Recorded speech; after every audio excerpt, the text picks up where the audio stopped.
Hey there, everybody. Um, Today I'll be explaining and showing off a project that I've been working on with my friend Josh for the past month. It's been just over a month and 2 days.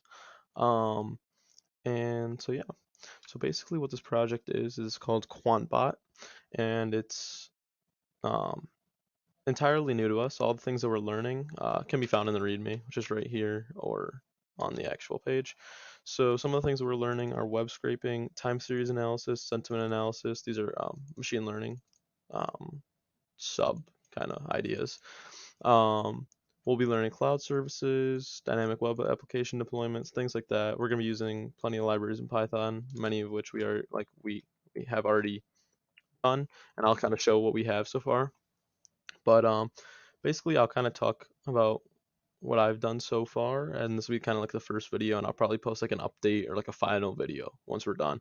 But essentially, we plan for this to take the entire summer for us to complete, because for all these topics and all the other things that aren't even listed here that we will be doing, we have no knowledge of. We have no school background in, and we basically are self-teaching the entire thing. So, the idea for the bot is to kind of live up in the cloud on its own, and it's to manage a portfolio for us, and obviously, hopefully, make some money. And so, basically, it'll be using the machine learning algorithms that we are creating with time series analyses and sentiment analyses, and determining when to buy and sell holdings. And I think what we're going to do as of right now, when it's all said and done, is kind of mirror the QTech holdings, which is QTech is just a an ETF, and so they we're gonna, if we go right here, we can see their holdings. So QTech is holding all of these companies, and you can see like what percentage of the portfolio each company makes up right here. And so we are going to mirror the holdings, but not the weighting. So what we're going to do is we're going to essentially let our bot trade and trade these stocks based on its own analysis and kind of compare our portfolio's results to QTech's, or maybe a different ETF. We'll see. But that's kind of the gist as far as a comparison. And so that's that. I specifically implemented the web scraping right off the bat. I self-taught that completely, and it's in this data retriever module.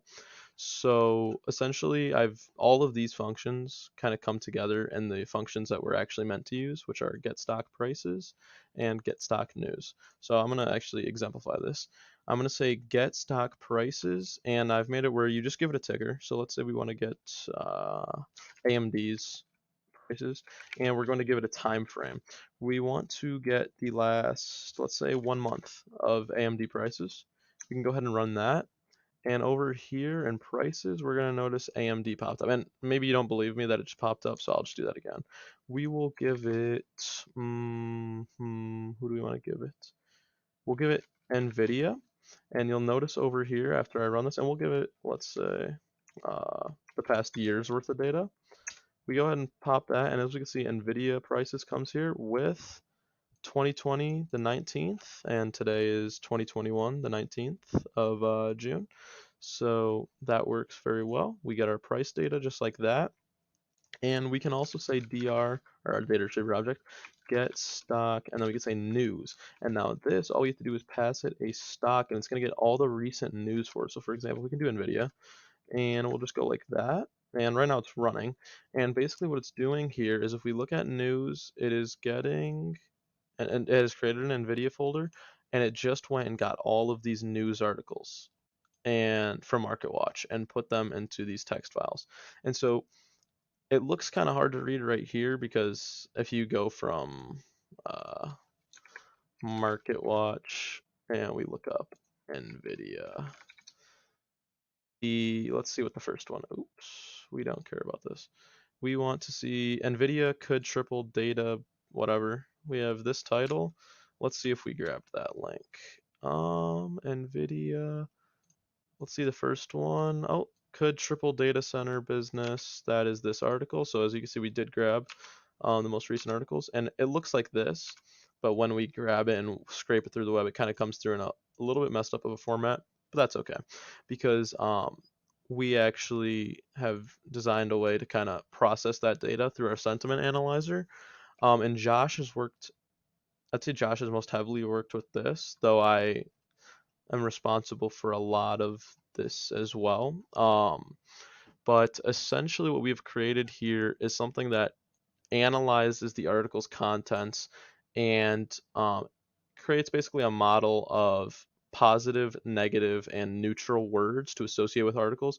So essentially, the idea here is we give a bunch of training data to the sentiment analyzer. It's going to compile dictionaries of words and their frequencies, and it's going to say, okay, this article came out, it had a positive sentiment, and the price went up after this article came out. So that's it's going to associate the words in that article with the positive words dictionary, and the same thing, but vice versa for negative and neutral. So essentially, when we are beyond the training data and we're giving actual data, it's going to look at the data, it's going to look at the words in the article, and it's going to say, okay, these words match up. There's like a lot of words that are found in the negative dictionary that correspond to negative sentiment articles. And so as a result, this is going to kind of be a bearish indicator for our holding or for whatever stock we're looking into for that moment. So that's the point of the sentiment analysis as of right now. We also have some time series analysis going on in which we are trying to basically predict the stock prices as time goes on based on its data, whatever price data we have grabbed from here. And so that's as simple as it sounds. I can actually run this right here. We'll run this, and it takes a second to run, so we'll see. Um, but essentially, it's going to create some analysis, and that is stored right here. Who is it running for? It's running for DocuSign. So this file may update here after this runs, and we might watch that happen in real time. Did it change? If not, then it was already generated. Oh yeah, yes. This value is the same as over here, so it was already generated. Um, but basically we have that price data, and it cut out most of the rows. And what it's saying is based on these past few days, which interestingly enough, it says that this is all the 16th. Oh, it replicated. Oh, this is from when I last messed with it. Okay. So ignore the fact that this is replicating the 16th many times. That was because I was toying with it and the last time I was working on it. But if we look at Tesla's, basically what we have here is what it's thinking the next 10 days of trading closing prices will be. So as you can see, it thinks Tesla is actually going to head down a little bit based on whenever I last ran this. And this is its percentage error. So as you saw in the DocuSign, we had a much nicer percentage error of under 2% error, or estimated error, I should say. Whereas with the Tesla, we actually had almost 3.5%.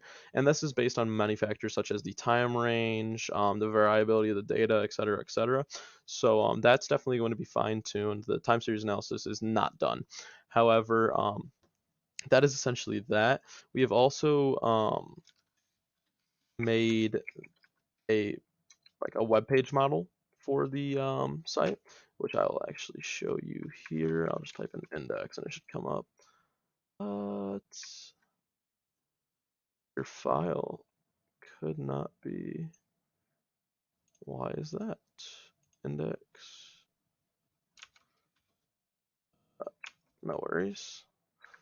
We'll open it up the other way by going here. Okay, this is kind of a weird error that just started happening. Ah, I see. It is because I moved the directory a moment ago. It's because it's located inside of financial projects now. Okay, so basically we need to go to here. Nope, we need to go here. We need to now go here, then here, now templates, now index. There we go. So this is the web page kind of design that we have. And so this graph is correct of our equities. This is our holdings currently for our Alpaca paper trading account. And so this is our equity, and it's kind of tracking it as the day goes on. So it looks like we were down 15, 16 bucks the last trading day. And so it's not done, but essentially we're gonna have news the bot used to buy and sell. It might be like a multi-page site, et cetera, et cetera. But yeah, so we've developed that. We need to kind of hone in and learn about these Google Cloud Platform services in order to make this bot be up in the cloud, running on its own, and actually have the web page available for anybody to kind of visit. Um, and oh, I didn't show Trader module, but this Trader module I had made a while ago just to like this is what actually where we can actually place orders through our Python code. Let me see if there's anything else I didn't show. Account data retriever grabs a lot of the information for the website based on the account. Like for example, if we go back over here, oh, did I close it? Like it grabs like all of these values, like buying power, equity, our changes. All of these values are grabbed using that. And I believe that's it for right now. Oh, app database. I started working with a SQL database, a SQLite database yesterday. Kind of messing around, seeing what I could do. But yeah, the main gist of this project is that it's a self-taught project for me and my friend Josh, and it hopefully should end up in a pretty cool product, even if it doesn't make us a lot of money, which would be cool, but it's probably going to be very difficult to do.